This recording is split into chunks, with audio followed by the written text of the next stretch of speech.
a step-by-step guide on how to change an oxygen sensor. Is your car chugging like a rusty jalopy and guzzling gas like a frat party? Don't fear, gearheads. That pesky check engine light might not mean a trip to the mechanic's money pit. Today, at Car Computer Exchange, we're empowering you to become a DIY hero and save some serious cash by changing your oxygen sensor yourself. Hey there, car enthusiasts and budget warriors. Welcome back to Car Computer Exchange, where we turn automotive anxieties into achievements. We're all about keeping your car running smoothly without breaking the bank. So buckle up, grab your toolbox, and get ready to learn how to breathe new life into your car, literally, by replacing that troublesome oxygen sensor. It's easier than you think, and will guide you through every step with clear instructions, helpful tips, and a dash of humor, because hey, car repairs shouldn't be a drag. Finding the problem and securing the vehicle error detection. Ever feel like your car is throwing a tantrum with that pesky check engine light? It's like it's speaking a foreign language, leaving you clueless about what's wrong. But fear not, gearheads. Before you head to the mechanic and potentially face a hefty bill, there's a secret weapon in your arsenal. The OBD code scanner. This little device plugs into your car's diagnostic port, acting like a translator, and deciphers the error code stored in the car's computer. Think of it as a car whisperer, revealing the hidden truth behind the check engine light. Most auto parts stores sell OBD code scanners, and some even offer them for loan. If you're not comfortable tackling the diagnosis yourself, don't hesitate to seek help from a professional mechanic. They'll have the expertise and tools to pinpoint the exact issue. Cooling down. Before you dive headfirst into repairs, remember, safety first. Let your engine cool down completely after a drive. Touching hot engine components can lead to serious burns, so give it ample time to rest. While you wait, it's a good idea to suit up in protective gear like heat-resistant gloves, long sleeves, and safety glasses. You wouldn't want a rogue splash of oil or coolant ruining your favorite outfit, right? Jacking up the vehicle, optional. Depending on the location of your oxygen sensor, you might need to jack up your car for better access. But remember, jack stands are your friends. Never work under a car supported only by a jack. It's a recipe for disaster. If jacking up the car seems daunting, don't worry. There might be alternative ways to reach the sensor from underneath without lifting the vehicle. And if you're feeling unsure, seeking professional help is always a wise decision. Removing the old sensor. Locating the sensor. Picture a spark plug with a thick black cable snaking out of it. That's your oxygen sensor. The first one is usually nestled near the engine on the exhaust pipe. Some cars, especially those after 1995, might have a second sensor further down the exhaust line, near the catalytic converter. Keep your eyes peeled for these little guys. Disconnecting the electrical connection. Time to unplug the sensor. Locate the tab on the electrical connector near the sensor. Press down on the tab while gently pulling the connector away from the sensor. It should disconnect easily. If it's stubborn, a flathead screwdriver can help pry it loose, but avoid cutting or soldering any wires. Remember, we're aiming for a smooth and successful repair, not an electrical nightmare. Loosening the sensor. Sometimes, these sensors get a little stubborn and refuse to budge. To help them loosen their grip, apply a generous amount of penetrating oil around the base of the sensor. Let it sit for a while, allowing the oil to work its magic. If things are still feeling stuck, a heat gun can be your knight in shining armor. Gently heat the base of the sensor, be careful not to overheat it, and the loosened threads should allow you to unscrew it with ease. Remember, a torch is a big no-no here. Safety first. Unscrewing the sensor. Now comes the moment of truth. Grab your trusty ratchet wrench equipped with an oxygen sensor socket. This specialized socket is designed to fit the sensor perfectly, making removal a breeze. If you don't have one, an open-ended wrench might work in a pinch. But remember, the right tool for the job is always best. And most importantly, don't force it. If the sensor feels stuck beyond belief, apply more penetrating oil or seek professional help.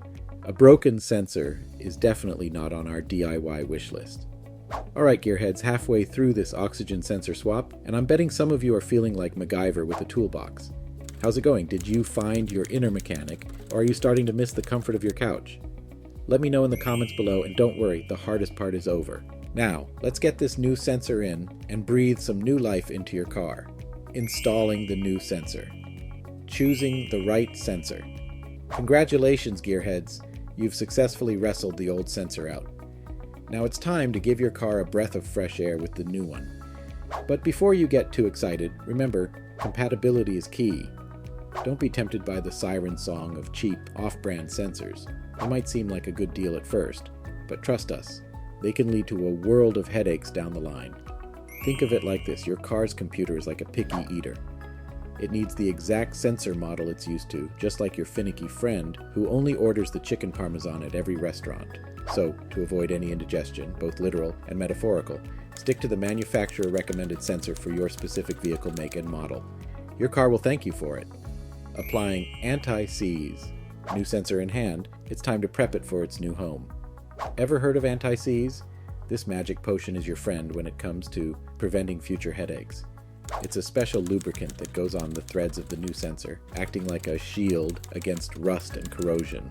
Think of it as sunscreen for your car parts. Most new sensors come with a little packet of anti-seize, but if yours doesn't, you can easily find it at any auto parts store. Just remember to wear gloves when handling it, as it can be messy. Apply a small, pea-sized amount to the threads of the new sensor, spreading it evenly. Don't go overboard. A little goes a long way. Once you're done, wash your hands thoroughly. Screwing in the new sensor. Now comes the moment of truth, installing the new sensor. Hand tighten it first, making sure it goes in smoothly and centered. Once it's snug, grab your trusty ratchet wrench with the oxygen sensor socket. Remember, the right tool for the job. Give it a final firm tightening, but don't overdo it. You don't want to be the reason your car throws a sensor too tight tantrum. Reconnecting the electrical connector. The good news is modern sensors are pretty user-friendly. They usually come with pre-connected cables, eliminating the need for any fancy electrical work. All you have to do is plug the connector back into the designated port near the exhaust line. Make sure it clicks into place securely, and you're good to go. Testing and finishing up, starting the car. Fire up your engine and feel the difference. A new oxygen sensor can work wonders for your car's performance. You might notice improved fuel efficiency, smoother operation, and even reduced fuel consumption. It's like giving your car a new lease on life. And there's a good chance that pesky check engine light might just magically disappear. If the check engine light is still on, don't panic. It might take a few drive cycles for the car's computer to recognize the new sensor and reset the light. However, if it persists, you can try clearing it manually using an OBD2 code scanner. Most auto parts stores sell them, or you can even borrow one from a friend. Caution: disconnecting the battery is not the recommended way to clear the check engine light, as it can reset other important car settings. If you're unsure about anything, don't hesitate to seek professional help from a mechanic. Here are some bonus tips to keep your car running smoothly. Consider replacing all the oxygen sensors at once, especially if your car has high mileage. Many auto parts stores offer code readers that you can use to diagnose sensor problems yourself. Regularly use an OBD2 code reader to check for any error codes stored in your car's computer. Remember, taking care of your car doesn't have to be a daunting task. With a little knowledge, the right tools, and a dash of DIY spirit, you can conquer even the most intimidating repairs. So, keep your toolbox handy, gearheads, and happy wrenching. Alright gearheads, there you have it. You've officially transformed into a sensor-swapping superhero. Give yourselves a pat on the back, and don't forget to high-five your trusty car for putting up with your tinkering. Remember, conquering car repairs is all about having the right knowledge and the confidence to tackle the challenge. And hey, if things ever get too tricky, you know where to find us. Subscribe to Car Computer Exchange for more DIY adventures, expert tips, and a whole lot of laughs along the way. We'll help you turn your car anxieties into achievements, one wrench turn at a time. So, hit that subscribe button, and let's keep the gearhead spirit alive.